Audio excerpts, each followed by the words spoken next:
ஹரே கிருஷ்ணா பக்தர்களே, கிருஷ்ண உணர்வு மிக உன்னத யோகம் பாகம் 13 அத்தியாயம் 4 யோகத்தின் நோக்கம். அதன் தொடர்ச்சி. ஐநா சபையை கேள்விப்பட்டிருப்பீர்களே.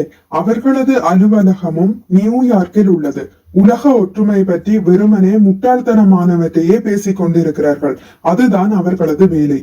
ஆகையால் முழு கிருஷ்ண உணர்வு இல்லை என்றால் உலகில் எவ்வித முன்னேற்றமும் காண முடியாது. கிருஷ்ணரிடம் அன்பை வளர்த்து கொள்ளுங்கள். இதை ஆரம்பத்திலேயே தொடங்குங்கள். இப்போதே ஆரம்பியுங்கள். இது செயற்கையானதல்ல. இதை தீவிரமாக ஏற்றுக்கொண்ட மாணவர்கள் என்னிடம் சில பேர் உள்ளனர். இப்போதுதான் ஆரம்பித்திருக்கிறார்கள். அவர்கள் இன்னும் முழுமை பெறவில்லை. ஆனால் கிருஷ்ணரிடம் அன்பை வளர்த்து கொண்டே இருக்கிறார்கள். இல்லை என்றால் ஏன் அவர்கள் ஹரே கிருஷ்ணா என்று உச்சரித்து கொண்டு நேரத்தை வீண் செய்ய வேண்டும்? எதனிடத்திலும் நீங்கள் அன்பை வளர்த்து கொள்ளலாம். அதற்காக நீங்கள் முயல வேண்டும். ஆனால் கிருஷ்ணரிடம் அன்பு செலுத்துவது மிக இயற்கையானது ஆகும். ஏனென்றால் கிருஷ்ணர் ஒரு வகையான மதத்திற்கோ அல்லது பிரிவினருக்கோ சொந்தமானவர் அல்லர். நான் எல்லோருக்கும் சொந்தமானவன் என்று கிருஷ்ணர் உரிமை கொண்டாடுகிறார். ஆகவே உண்மையில் நாம் அனைவரும் கிருஷ்ணரோடு தொடர்பு உள்ளவர்களாக இருக்கிறோம். ஆனால் அதை மறந்து விட்டோம். மகாமந்திர உச்சாடனமானது கிருஷ்ணரின் நினைப்பை உண்டு பண்ணுகிறது. செயற்கையாக ஏதோ சிலவற்றை உங்களிடம் நான் சொல்கிறேன் என்பதல்ல இது. ஏற்கனவே கிருஷ்ணர் உங்களிடம் தொடர்பு கொண்டிருக்கிறார். ஆனால் நீங்கள் அதை மறந்து விட்டீர்கள். அதனால் உங்களுடைய உண்மையான உணர்வுக்கு புத்துயிர் அளிக்கும் முறையை கொடுக்க நாங்கள் முயன்று கொண்டு இருக்கிறோம். ஆகவே எங்கள் கோவிலுக்கு வாருங்கள்.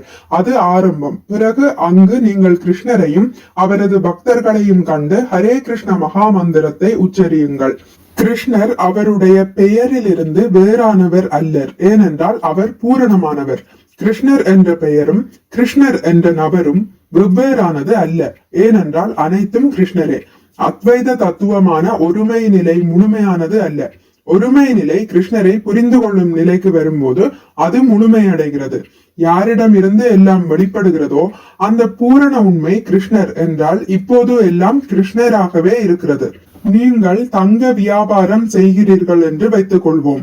அநேக தங்க ஆபரணங்கள் உண்டு பண்ணுகிறீர்கள் மற்றும் அநேக பொருட்களை உண்டு பண்ணுகிறீர்கள். ஆனால் அவைகள் அனைத்தும் தங்கம். ஏனென்றால் அசலானது தங்கம். ஆகவே கம்மல், மோதிரம் என்று பெயரிட்டாலும் அதனுடன் தங்கம் என்று சேர்க்க வேண்டும். தங்க கம்மல், தங்க மோதிரம்.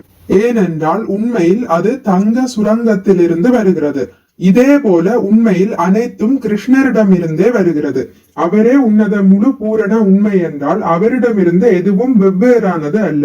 கம்மல், மோதிரம் எப்படி அழைத்தாலும் அவை அனைத்தும் தங்கத்தால் செய்யப்பட்டதாகும். ஆகவே அவைகள் தங்கம். ஆனால் அதே நேரத்தில் அவை அனைத்தும் தங்கம் என்று சொல்ல முடியாது. தங்க கம்மல் என்றே கூற வேண்டும். அருவவாதிகளான மாயாவாதிகள் எல்லாம் பிரம்மன் என்று கூறுவார்கள். ஆனால் அது தவறு. பகவத்கீதை 13வது அத்தியாயத்தில் இவை அனைத்தும் மிக அருமையாக விளக்கப்பட்டுள்ளது. நான் அனைத்திலுமாக பரவி இருக்கிறேன். அது எனது அருவமான விசேஷ அம்சம். கிருஷ்ணர் தனது அருவ தன்மையால் எல்லாவற்றிலும் இருக்கிறார். ஆனால் அவர் ஒரு நபர்.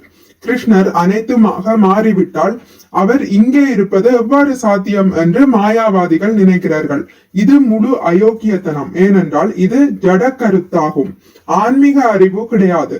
பௌதீகத்தில் நாம் ஒரு துண்டு பேப்பரை எடுத்து அதை சுக்குநூறாக கிழித்து எறிந்தால் உண்மையான பேப்பர் இருப்பதில்லை.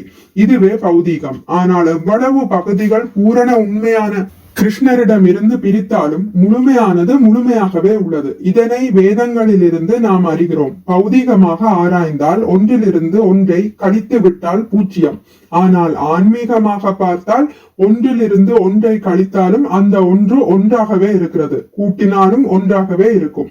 கிருஷ்ணர் அனைத்திலும் உள்ளார். அருவவாதிகளான மாயாவாதிகள் எங்கள் தெய்வங்களை பார்த்து, ஓ இது மரத்தால் உண்டாக்கப்பட்டது தானே, இதை போய் இவர்கள் கடவுள் என்று வழிபடுகிறார்களே என்று கூறுகிறார்கள். ஆனால் கிருஷ்ண விஞ்ஞானத்தை தெரிந்து கொள்ளும் ஒருவர் கிருஷ்ணர் அனைத்திலும் உள்ளார். ஆகவே அவரால் எதிலும் தோன்ற முடியும் என்பதை புரிந்து கொள்கிறார். மின் கம்பியில் மின்னோட்டம் அனைத்து இடங்களிலும் நிரம்பி இருக்கிறது. எங்கு தொட்டாலும் நாம் அதை உணரலாம். அதே போல கிருஷ்ணர் தனது அருவ வடிவால் மின் சக்தியை போல அனைத்து இடங்களிலும் இருக்கிறார்.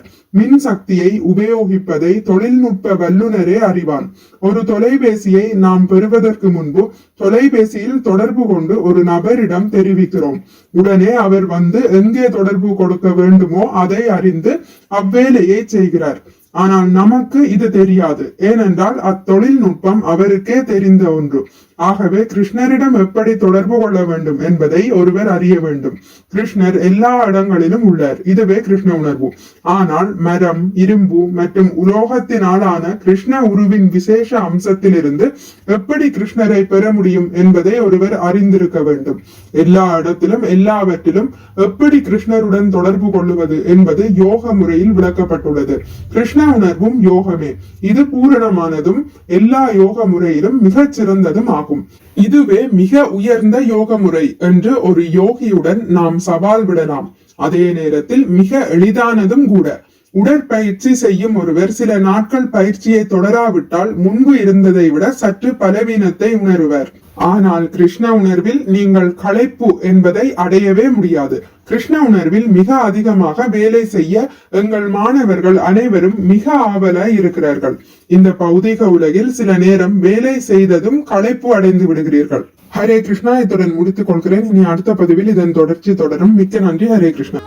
உங்களுக்கு இந்த வீடியோ பிடித்திருந்தால் லைக் பண்ணுங்கள், ஷேர் பண்ணுங்கள், சப்ஸ்கிரைப் பண்ணுங்கள். நோட்டிபிகேஷன் பெல்லை அழுத்துவதன் மூலம் அடுத்த பதிவுகள் உங்களை வந்தடையும். பகவான் ஸ்ரீ கிருஷ்ணரை பற்றி கேட்டு மகிழ்வோம். ஹரே கிருஷ்ணா.